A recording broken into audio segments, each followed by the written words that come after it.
I want you to close your eyes for a moment and imagine something. Imagine standing behind the helm of a guided missile destroyer.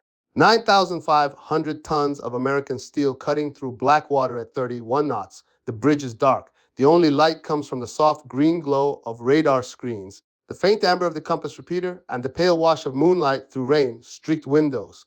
The sea is alive beneath you.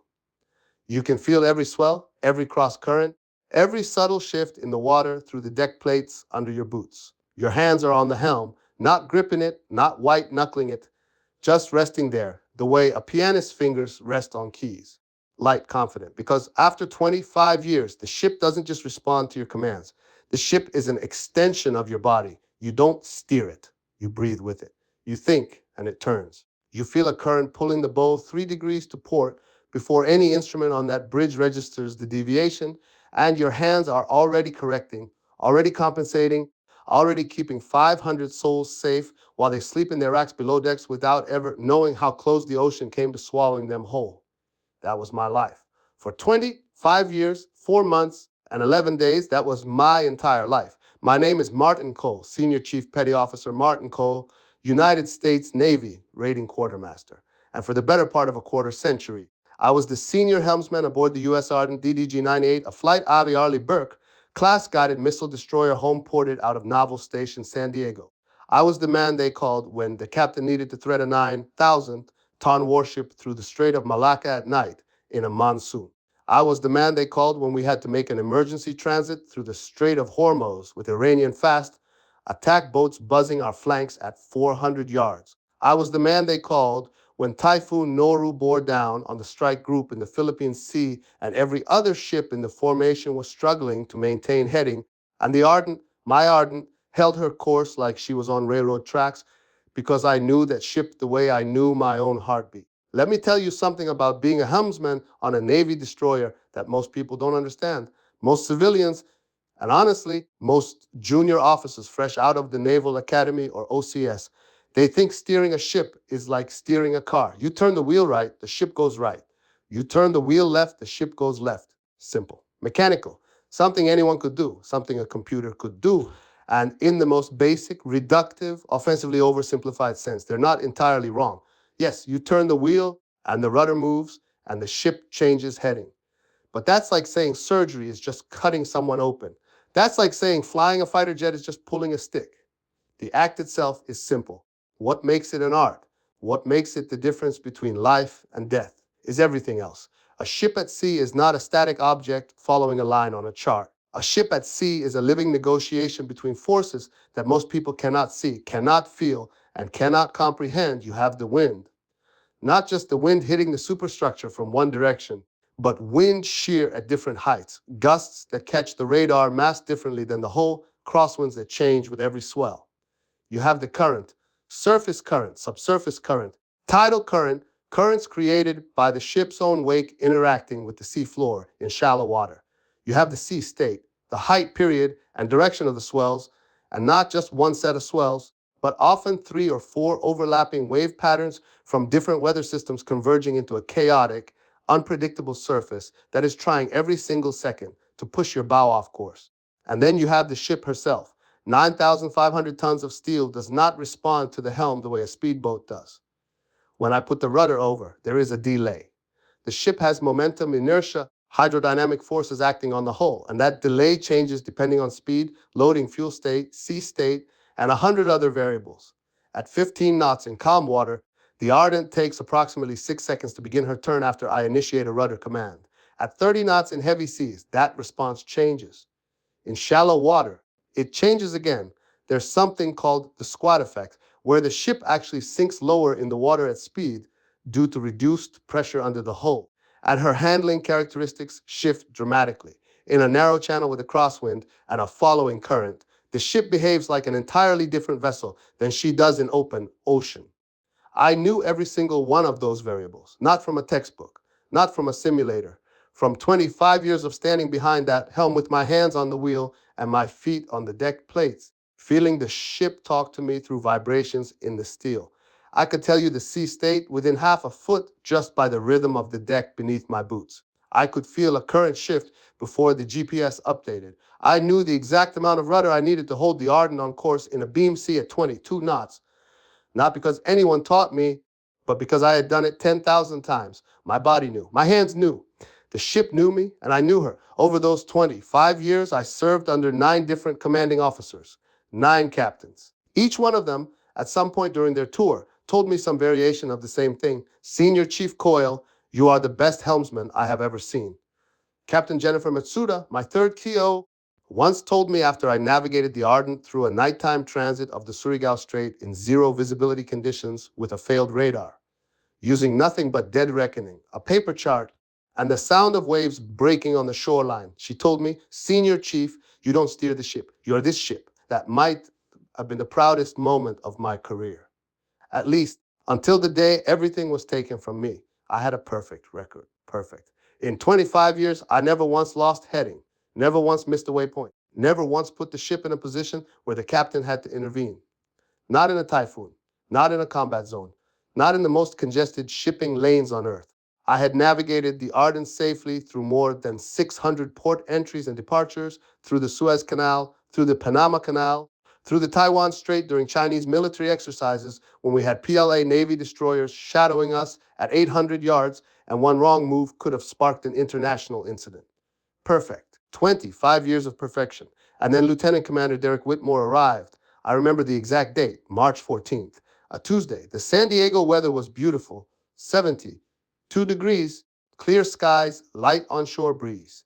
The Ardent was in port midway through a maintenance availability period before our next deployment to the Western Pacific. I was in the quartermaster's shop on the second deck updating our charts for the Maíz Pass transit when my department head, Lieutenant Chen, came in with a look on his face like someone had just told him his dog died.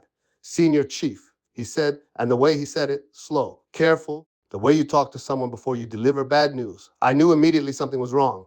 We're getting a new navigator, LCDR Derek Whitmore. He's reporting aboard next week. Now, getting a new navigator wasn't unusual in itself. Officers rotate every 2 to 3 years. I had worked with plenty of navigators over my career. Most of them were fine. Some were excellent. A few were below average, but smart enough to lean on the experienced enlisted sailors who actually knew how to run the department.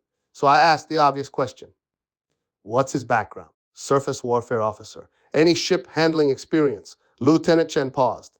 And in that pause, I felt a cold thread of something unpleasant wind its way through my chest. A HESA Supply Corps officer who laterally transferred to the surface warfare community about 18 months ago. Before that, he was doing procurement and logistics at NAVSUP. This is his first operational ship assignment.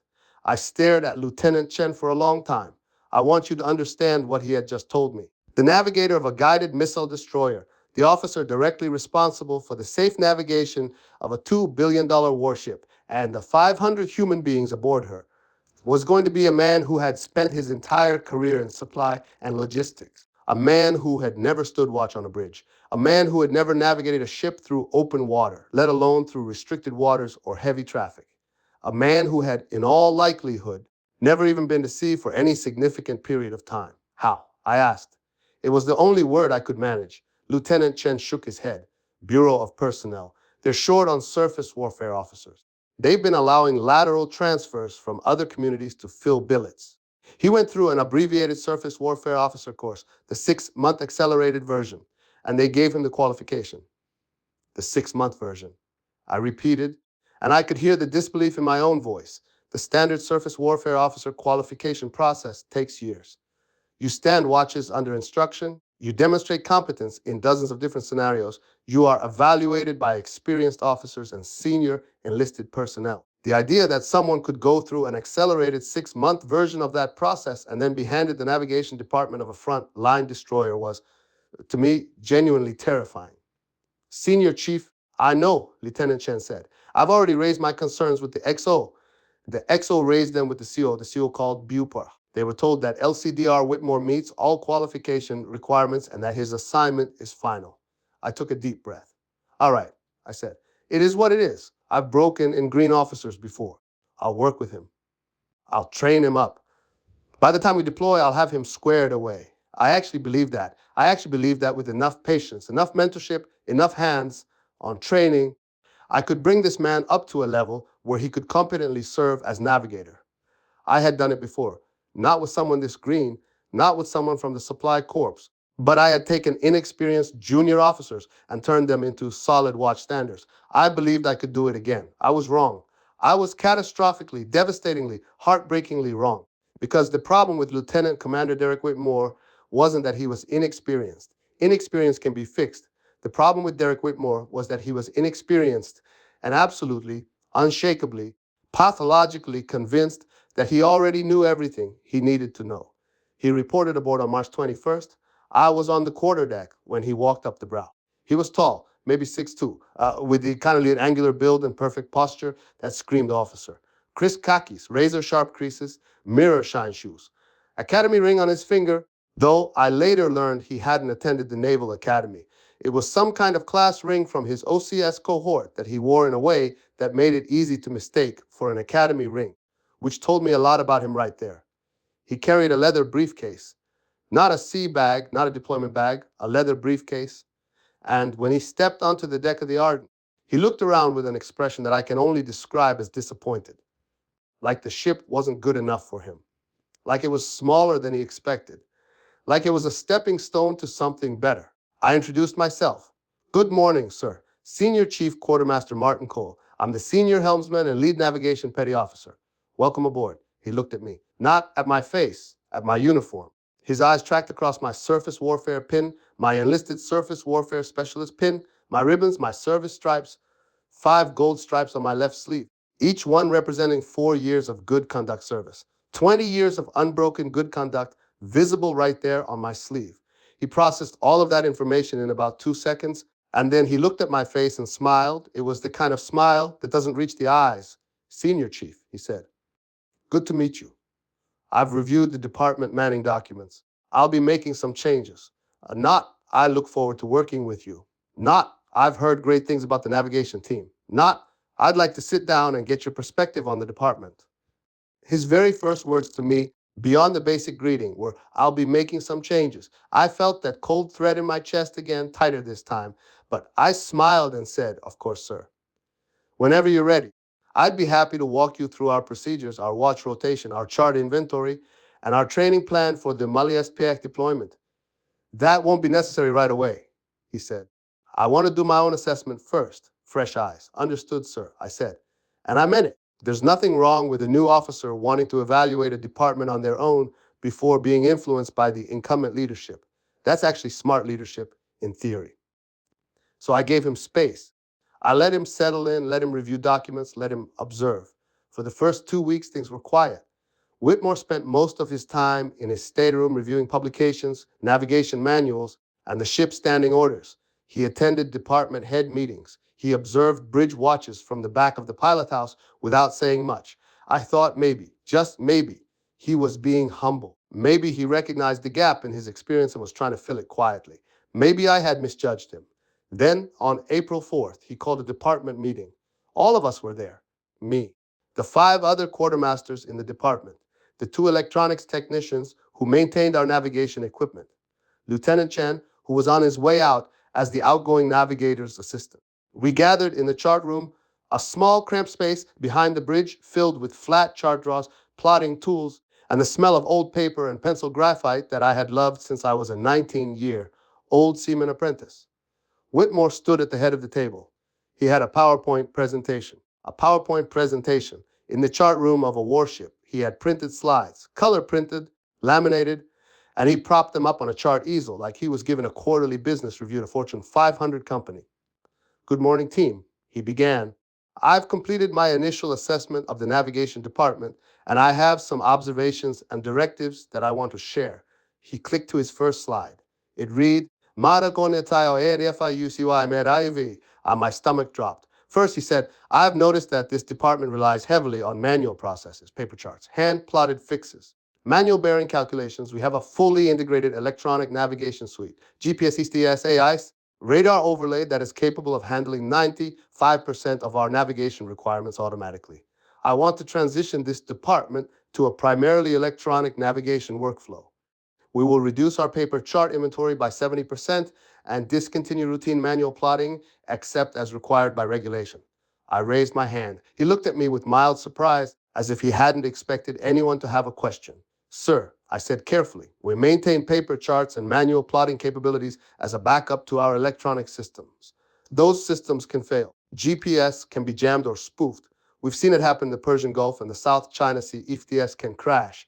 If we reduce our paper chart inventory and our team's proficiency in manual navigation, we lose our fallback option. Whitmore nodded in a way that told me he had already considered my objection and dismissed it.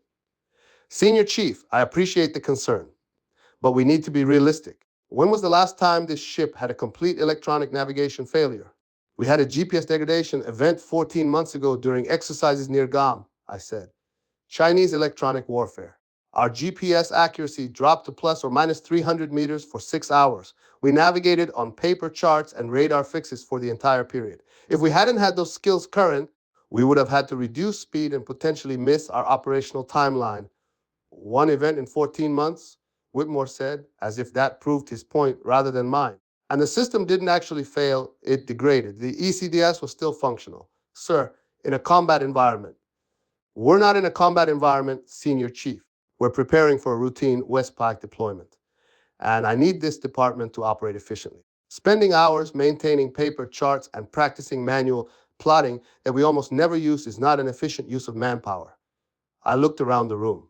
My quartermasters were staring at the table. Lieutenant Chen was staring at me with an expression of helpless apology. Nobody said anything. Whitmore clicked to his next slide. Second, watch rotation. He put up a diagram showing a new watch bill. In the existing rotation, I stood the helm during all special sea and anchor details, entering and leaving port, and during all restricted water transits. These are the most dangerous and demanding periods of navigation when the ship is in confined waters with other vessels, shallow depths, and little room for error. I had stood those watches for 25 years because I was the best and because every captain I had ever served under insisted that the most experienced helmsman be on the wheel during the most critical evolutions. Whitmore's new watch bill rotated the helm position during special sea and anchor details among all qualified helmsmen, including 2 seamen who had qualified less than 6 months ago.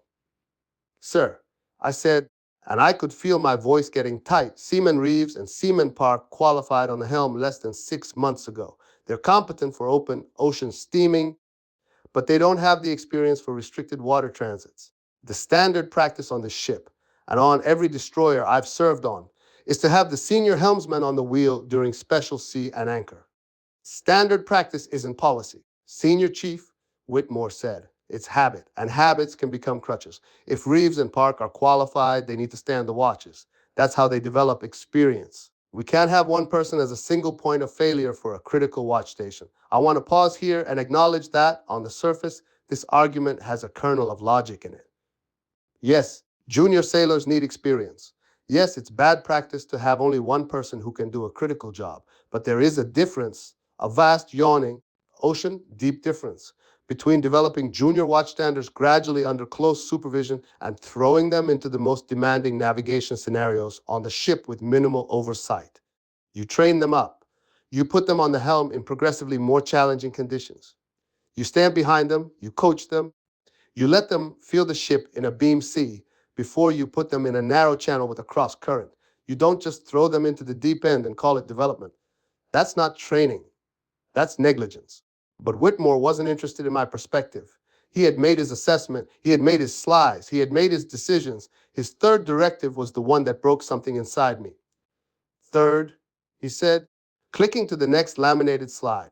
Regarding the senior helmsman position, Senior Chief Coale, I'm reassigning you from primary helm duties to a supervisory and administrative role within the department. You'll oversee chart corrections, publication updates, and training documentation.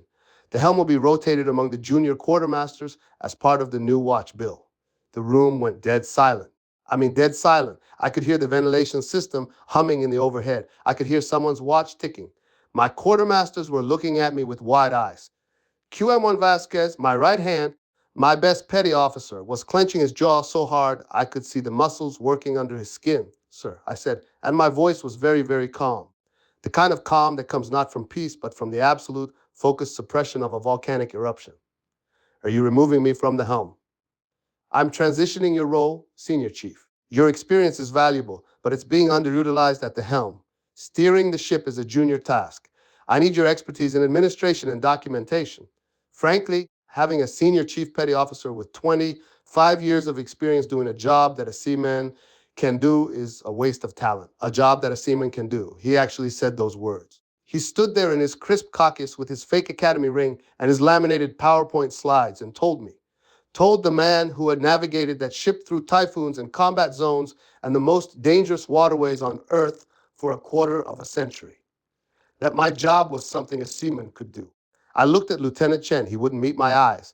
I looked at QM1 Vasquez. He was shaking his head almost imperceptibly, a tiny motion that said, "Don't do it. Senior Chief, don't say what you're about to say." I took a breath.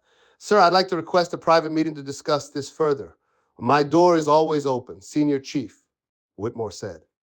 "But the decision is made. We'll implement the new watch bill starting next week." He gathered his laminated slides, tucked them into a manila folder, and walked out of the chart room. For a long moment, nobody spoke.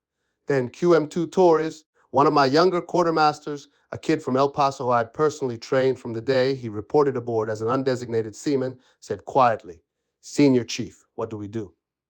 I looked at him. I looked at all of them. These were my sailors. I had trained every single one of them. I had stood watches with them in the middle of the Pacific Ocean at 3 in the morning, teaching them how to read the stars, how to feel the ship, how to listen to the water. They trusted me. They looked to me. "We follow orders," I said. "He's the navigator. He's the department head. We follow orders. But I want you to understand something. When I said those words, a part of me, the part that had lived and breathed and loved that ship for 25 years, that part of me knew that something terrible was coming. I could feel it the same way I could feel a storm building beyond the horizon before the barometer dropped.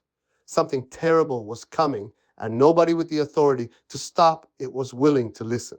I did request that private meeting with Whitmore. I went to his stateroom that evening. I was respectful. I was professional. I laid out my concerns calmly and methodically. I explained the risks of reducing paper chart readiness. I explained the dangers of putting inexperienced helmsmen on the wheel during restricted water transits without adequate training progression. I explained, with 25 years of specific, concrete, real-world examples, why the existing practices existed. Not because of habit, not because of tradition, but because people had died when those practices weren't followed. I told them about the USS Guardian, the minesweeper that ran aground on a reef in the Philippines in 2013 because of navigation errors. I told them about the USS McCain and the USS Fitzgerald, both of which were involved in catastrophic collisions in 2017 that killed 17 sailors, 17 young men and women who went to sleep in their racks and drowned in the dark because of failures on the bridge. He listened. He nodded in all the right places. And when I was finished, he said, "Senior Chief, I hear your concerns. But the Navy is evolving. We can't keep doing things the way we did them 20 years ago just because that's how we've always done them. Technology has advanced. The training pipeline has improved. These junior sailors are more capable than you're giving them credit for. And frankly, this ship needs to learn to operate without relying on a single individual. What happens when you retire? What happens if you're incapacitated? The ship needs to be resilient, and right now, it's dependent. I'm fixing that." He said he was fixing it. He looked me in the eye and told me he was fixing my ship, the ship that I had poured my life into, the ship that I had sacrificed holidays and birthdays and anniversaries for, the ship that I had kept safe through everything the ocean and the enemy could throw at us. He was fixing it. I went to the executive officer, Commander Patricia Holloway. She was a good XO, experienced, sharp, respected by the crew. I told her everything. She listened carefully, and then she said something that made my blood run cold. "Senior Chief, I share some of your concerns, but LCDR Whitmore has the CO's support. The captain wants to see the department modernized. He's been getting pressure from the strike group commander about readiness metrics, and Whitmore's plan looks good on paper. It shows initiative, efficiency gains, and junior sailor development, all things that play well in fitness reports and command climate surveys. I'll keep an eye on things, but I can't overrule the navigator in his own department without cause. Right now, all he's done is reorganize. He hasn't actually put anyone at risk yet. Yet."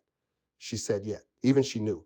I went to the captain, Captain Raymond Torres. I requested MAST, a formal meeting with the commanding officer.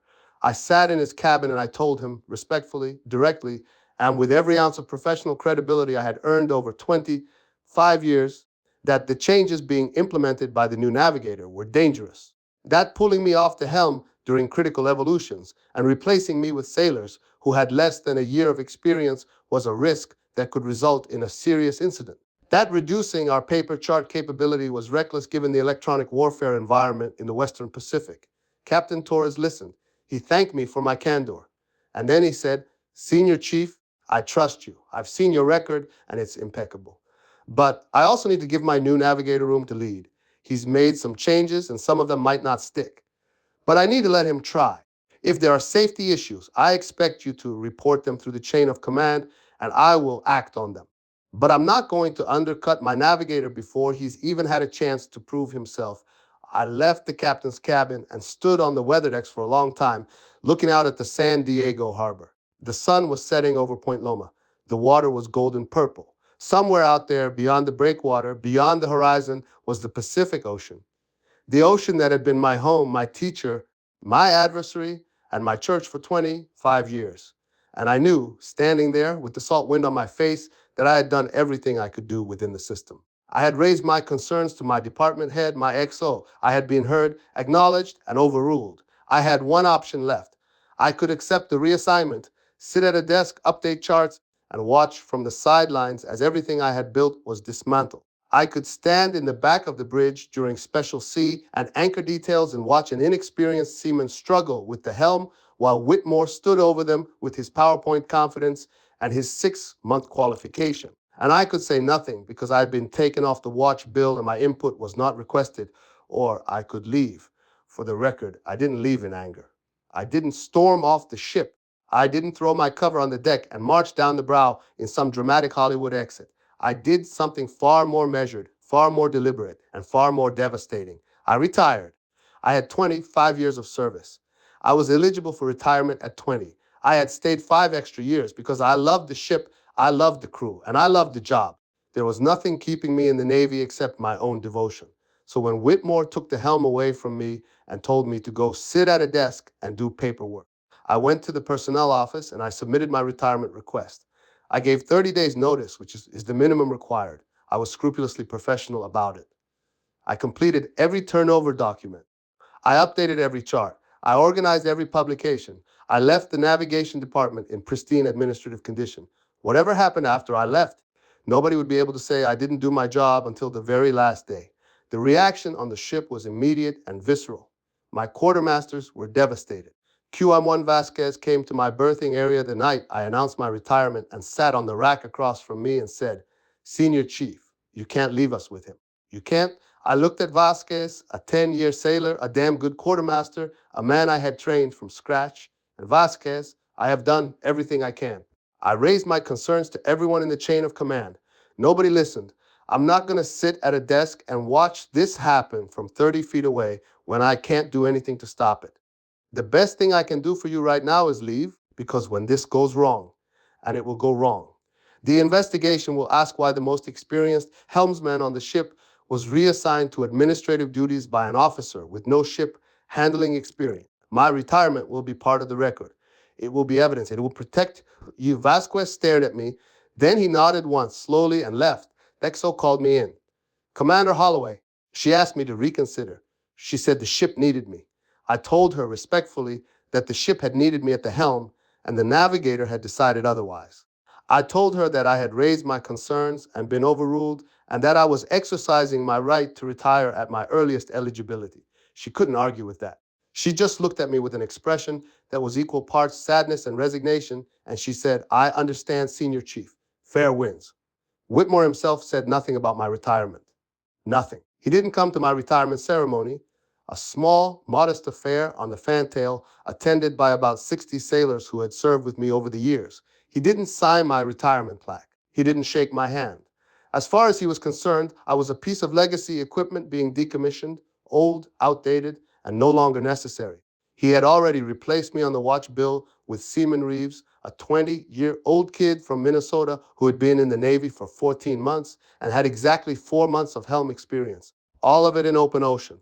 I walked off the USS Ardent for the last time on May 15th. I drove home to my apartment in Imperial Beach, sat down on my couch, and stared at the wall for a long time. I'm not going to tell you I didn't cry, because I did. That ship was my life. Those sailors were my family, and I had just left them in the hands of a man who thought navigation was a PowerPoint presentation. But here's the thing about the ocean. The ocean doesn't care about your slides. The ocean doesn't care about your efficiency metrics. The ocean doesn't care about your career ambitions or your fitness report bullets or your modernization initiatives. The ocean is the oldest, most powerful, most merciless force on this planet, and it will find every weakness, exploit every gap, and punish every act of arrogance with a severity that no human institution can match. The Ardent deployed on June 10th. I know because Vasquez texted me.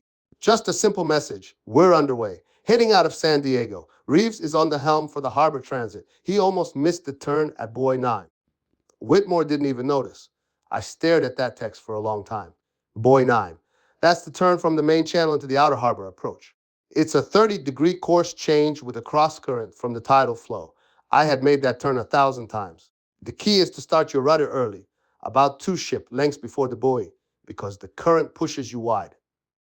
If you wait until your A-beam of the buoy to start your turn, you'll overshoot and end up outside the channel. Any helmsman with experience at San Diego knows that.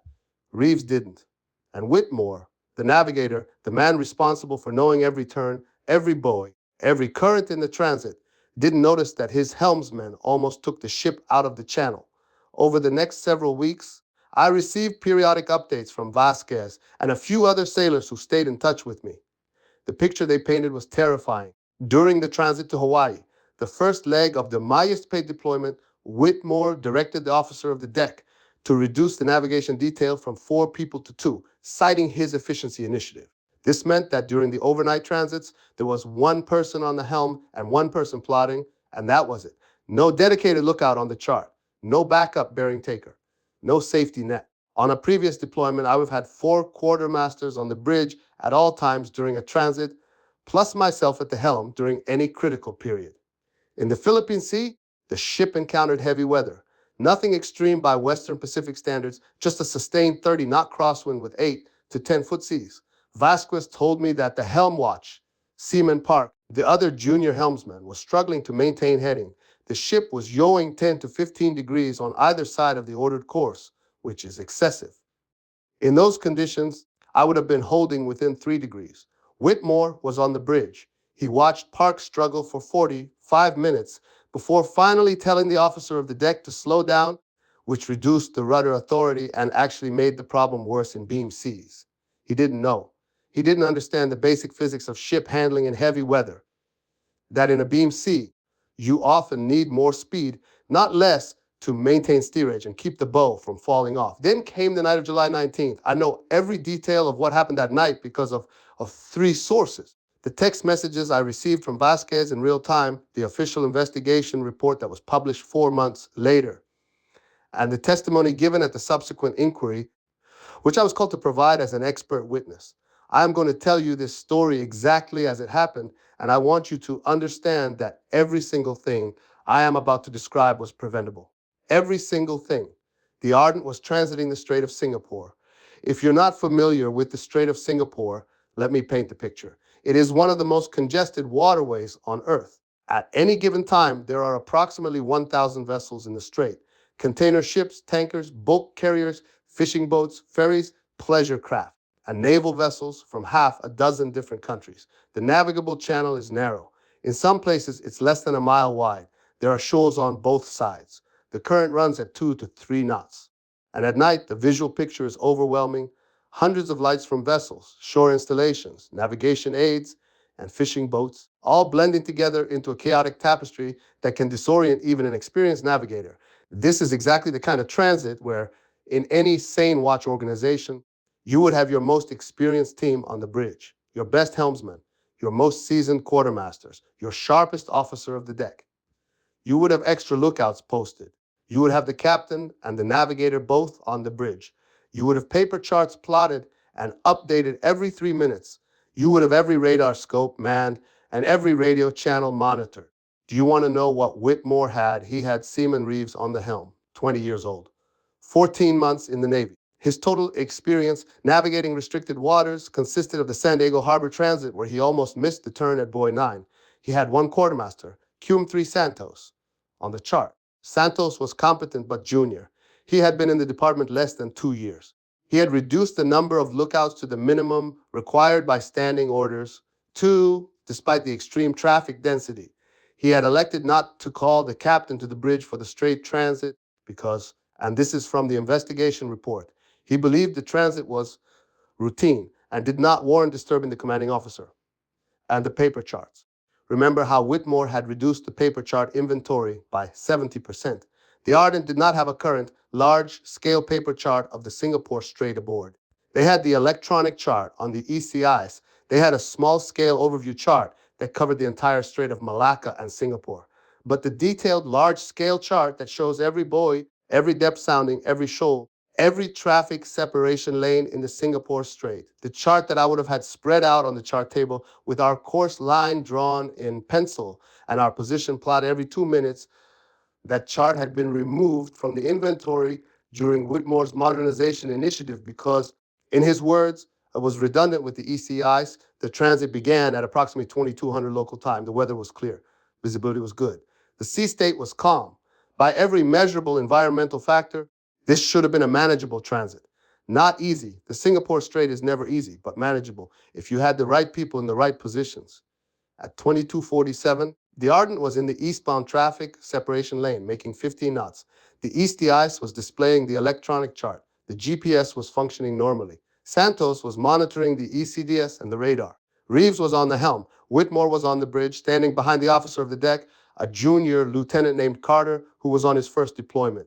At 2252, the radar operator reported a large contact bearing 0, 4-5 degrees relative, range 8,000 yards, tracking on a crossing course from the northeast. This was a container ship later identified as the MV Pacific Fortune, a 700-foot Panamax container vessel registered in Singapore, outbound from Jurong Port and crossing the traffic separation scheme to enter the westbound lane. Now, in the Singapore Strait, this kind of crossing situation happens constantly. It's one of the most dangerous aspects of the transit. Large commercial vessels cross the traffic lanes to enter and exit the numerous ports along the strait, and warships transiting the eastbound lane must be prepared to encounter crossing traffic from both sides at close range. The rules of the road, the international regulations for preventing collisions at sea, or Coale govern these situations. Under Coale Rule 15, when two power-driven vessels are crossing so as to involve risk of collision, the vessel, which has the other on her starboard side, shall keep out of the way. The Ardent had the Pacific Fortune on her starboard bow. That meant the Ardent was the give-way vessel.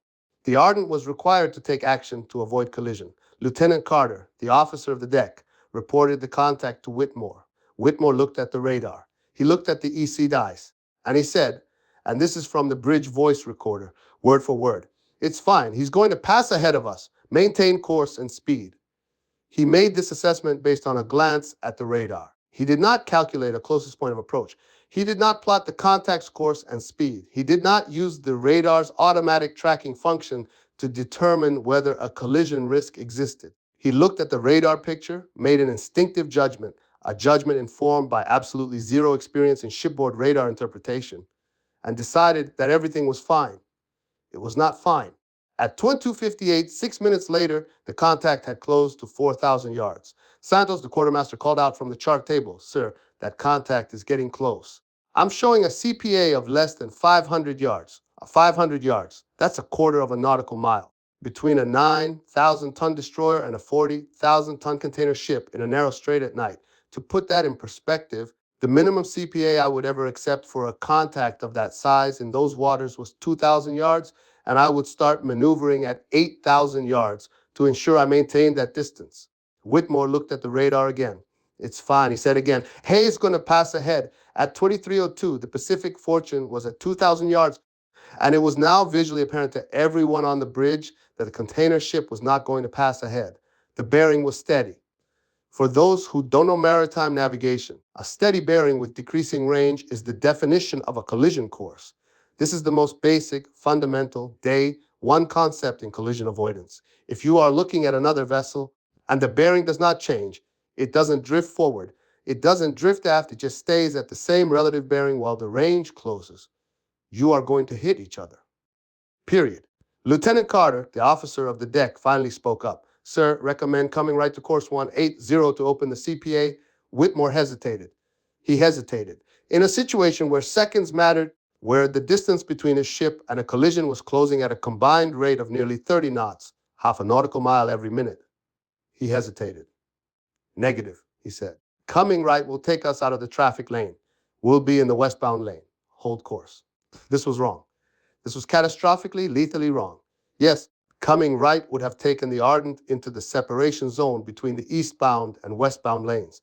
And yes, under normal circumstances, you don't leave your traffic lane. But College S Rule 2, the overriding rule, the rule that supersedes everything, states that nothing in the rules shall exonerate any vessel from the consequences of neglect to take action required by the ordinary practice of seamen. In plain language, the rules don't apply when you're about to collide with another ship. You do whatever you need to do to avoid the collision, and you sort out the traffic lane violations later. Every single officer I have ever served with understood this instinctively. Whitmore did not. At 2304, the Pacific Fortune was at 1,000 yards. 1,000 yards, just over half a nautical mile. Santos was screaming bearing and range updates. The lookouts were screaming. Lieutenant Carter was shouting at Whitmore to maneuver. The Pacific Fortune was sounding her horn, 5 short blasts. The danger signal, the international maritime signal that means, I don't understand your intentions and I think we're in danger. And Reeves, poor Seaman Reeves, 20 years old, 14 months in the Navy, alone at the helm of a guided missile destroyer with a 40,000-ton container ship bearing down on his starboard side. Reeves froze. He stood there with his hands on the helm and did nothing because nobody had given him a helm order, and he was too terrified and too inexperienced to act on his own initiative. An experienced helmsman, a helmsman with even 2 or 3 years of experience, let alone 25, would have started swinging the rudder hard right the moment the bearing went steady. I wouldn't have waited for an order. I would have announced emergency right full rudder, coming right to avoid collision. And I would have swung that wheel and dealt with the paperwork later. Because the first rule of the sea, the rule that is older than any navy and any regulation, is that you do not let your ship get hit. At 2305, Lieutenant Carter overruled Whitmore. He shouted, right full rudder, all ahead flank. Reeves, startled out of his paralysis, spun the helm. But it was too late. 9,500 tons of steel does not turn on a dime. The Ardent began her turn, her bow swinging to starboard, but the stern was still sweeping through the original track, and the Pacific Fortune was right there, 700 feet of steel and stacked containers barreling through the water at 12 knots. The Pacific Fortune's bow struck the Ardent on the port side aft quarter at 2006. The impact point was frame 220, just forward of the helicopter flight deck at the waterline. The container ship's bulbous bow, a massive, rounded protrusion below the waterline designed to reduce drag, punched into the Ardent's hull like a fist through drywall. The sound, according to every sailor I spoke to who was aboard that night, was indescribable. It wasn't a crash, it wasn't a bang, it was a tearing, shrieking groan like the ship herself was screaming. The impact tore a gash in the Ardent's hull 40, 7 feet long and 14 feet deep.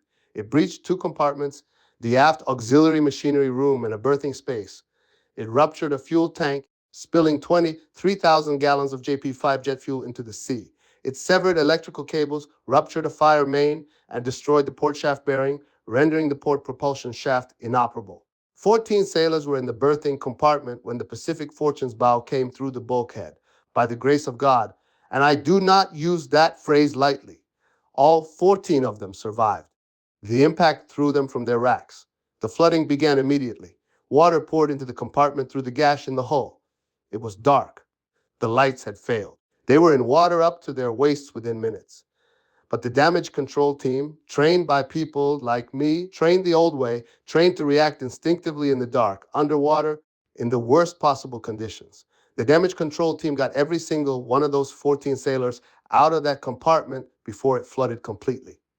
7 of them were injured, 2 seriously, broken bones, lacerations, 1 partial drowning, but they were alive. All 14 of them were alive. The Ardent did not sink. She came close. She took on over 400 tons of water before the damage control teams shored up the breached compartments and got the flooding under control. She developed an 8-degree list to port. She lost propulsion on 1 shaft. Her combat systems were partially offline due to the electrical damage. A $2 billion warship one of the most advanced surface combatants in the United States Navy, was limping through the Singapore Strait at 5 knots, listing bleeding fuel oil, with 7 injured sailors being treated in the ship's medical bay. And on the bridge, Lieutenant Commander Derek Whitmore was standing behind the helm, white-faced, silent, staring out the window at the damage he had caused. The phone call came at 3:17 in the morning, Pacific Daylight Time. I was asleep in my apartment in Imperial Beach. My phone rang, and I saw a number I didn't recognize, a DSN number, a military line. I answered it, Senior Chief Coale. The voice was strained tight, barely controlled. It took me a moment to recognize it. Commander Holloway. The XO, yes. Ma'am, Senior Chief, there's been an incident. The Ardent has been involved in a collision in the Singapore Strait. We have casualties. The ship has significant hull damage. We're currently anchored in the Singapore anchorage awaiting damage assessment. My hand was shaking. I sat on the edge of my bed and my hand was shaking and I couldn't make it stop. How bad? 7 injured, 2 serious, no fatalities, but the ship is badly damaged. Senior Chief, I'm calling because she paused. I could hear her breathing. The investigation team is being assembled. Comnavs URFR is sending a team from San Diego. You've been requested as a technical consultant and expert witness. Your knowledge of the Ardent's navigation procedures and watch organization is considered critical to the investigation. Yes, Mom, I said. I'll be there. There was another pause, longer this time. And then Holloway said very quietly, you tried to tell us, Senior Chief, you tried to tell all of us. I didn't say anything. There was nothing to say. LCDR Whitmore has been relieved of his duties pending investigation, she continued. The captain has been suspended from command by the strike group commander. Senior Chief, I am so sorry. I flew to Singapore 3 days later. When I saw the Ardent in the Sembawang shipyard dry dock, I had to stop walking and hold onto a railing because my knees buckled. The gash in her hull was enormous. A ragged, twisted wound in the steel, the edges peeled inward like torn paper. You could see into the ship's interior through the hole. Wiring dangled. Insulation hung in wet, gray clumps. The paint around the impact area was scraped and gouged, and you could see the raw steel underneath, red with rust already, just days after the collision. My ship, my beautiful ship, the investigation lasted 4 months. I provided testimony over 3 days. I described in painstaking detail the changes Whitmore had made to the watch organization, the reduction in paper chart inventory, the reassignment of experienced helmsmen, the elimination of training progressions, and the systematic dismantling of every safety practice that I and my predecessors had built over decades. I provided copies of every communication I had sent to Whitmore, to the XO, and to the captain warning of the risks. I provided the text messages from Vasquez documenting the near miss at Buoy 9, the poor watch standing in the Philippine Sea, and the inadequate bridge manning during the Singapore Strait transit. The investigation board's findings were devastating. They found that the collision was caused by multiple cascading failures, every single one of which traced back to decisions made by Lieutenant Commander Whitmore. Failure to properly man the bridge for a restricted water transit. Failure to call the commanding officer to the bridge. Failure to evaluate and act on collision risk. Failure to comply with color desk. Failure to maintain adequate navigation backup systems, including paper charts. Failure to ensure qualified personnel were assigned to critical watch stations.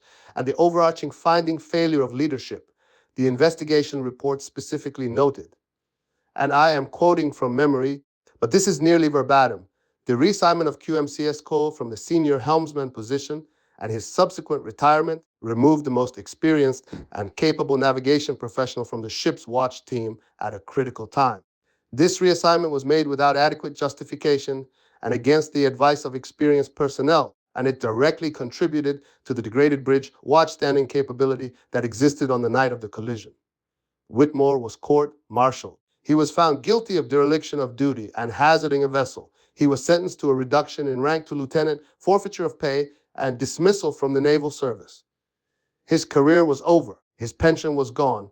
Everything he had worked for, everything he had schemed and optimized and PowerPointed his way toward gone.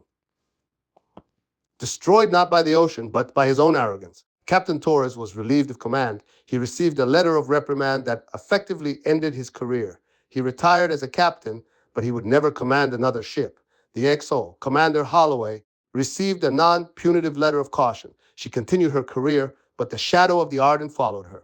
The repair cost for the USS Ardent was $347 million. $347 million. The ship was in dry dock for 14 months. During that time, the Navy had to redirect another destroyer to fill the Ardent's deployment slot at additional cost. The environmental cleanup of the fuel spill cost another $12 million. The medical costs for the injured sailors, including long-term care for the two with serious injuries, added millions more. The total cost of the incident, including direct repairs, indirect operational costs, environmental remediation, medical care, and the investigation itself, was estimated at over $400 million. $400 million. Because one man with a 6-month qualification and a stack of laminated PowerPoint slides decided that he knew more than the ocean. Do you want to know the worst part? The part that keeps me awake at night, even now, years later. It's not the money, it's not the ship, it's not even Whitmore, whose arrogance was so profound that it bordered on pathological. The worst part is Seaman Reeves, that 20-year-old kid from Minnesota who froze at the helm because he had been put in a position he was never ready for. He wasn't court-martialed. He wasn't disciplined. The investigation correctly found that he was a victim of the failed watch organization, not a cause.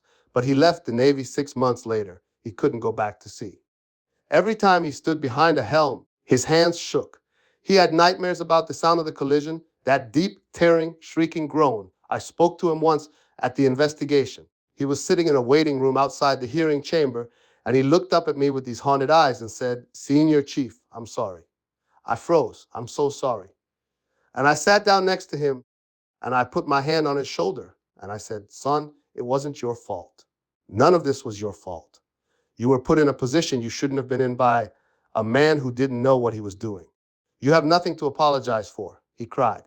This young man, this kid who had joined the Navy to serve his country and see the world, sat there in that hallway and cried because a man with a clipboard and a business degree had put him behind the wheel of a warship and told him he was qualified when he wasn't. Derek Whitmore didn't just damage a ship. He damaged that kid's soul. I'm retired now. I live in a small house near the coast. I can see the ocean from my kitchen window. Some mornings, when the light is right and the wind is blowing offshore, I stand at that window with my coffee and I watch the ships on the horizon, gray shapes moving slowly against the blue, and I think about the Ardent. I think about my quartermasters. I think about the 25 years I spent with my hands on that helm, keeping 500 people safe while they slept, and I feel a pride so deep it hurts. And I think about Derek Whitmore standing on that bridge with his laminated slides telling me that my job was something a seaman could do. And I think about how the ocean answered him. The ocean always answers. If you're listening to this story and you're in a position of leadership in the military, in business, in any organization, I want you to hear me. Experience is not a line on a spreadsheet. Expertise is not something you can acquire in 6 months or replace with a PowerPoint presentation. The people who do the hard, unglamorous, specialized work, the helmsmen, the welders, the technicians, the operators, the ones whose hands know things that no manual can teach, those people are the backbone of everything you build. And when you ignore them, when you dismiss them, when you replace them with cheaper, faster, less qualified alternatives, because the numbers look better on your optimization chart, you are not saving money. You are not improving efficiency. You are building a disaster. You are stacking the dominoes and waiting for the wind. And the wind always comes. The ocean always answers. My name is Senior Chief Quartermaster Martin Coale, United States Navy, retired. I served 25 years, 4 months, and 11 days. I navigated the USS Ardent through typhoons, combat zones, and the most dangerous waterways on Earth without a single incident. And when they took my helm away and told me I wasn't needed, I walked away with my head held high and my record clean. $347 million. 7 injured sailors. 1 destroyed career. 1 broken young man who will never go to sea again. 1 ship with a scar in her hull that will be there until the day she's decommissioned. All because someone thought steering a ship was just turning a wheel. Thank you for listening. If this story resonated with you, do me a favor. Think about the experts in your life, the ones who make it look easy, the ones whose experience you take for granted, the ones who keep things running so smoothly that you forget how hard their job actually is. And the next time someone suggests replacing them with someone cheaper, someone faster, someone who looks better on a spreadsheet, remember the Ardent. Remember the sound of steel tearing in the night. Remember the ocean. And remember that the ocean always wins.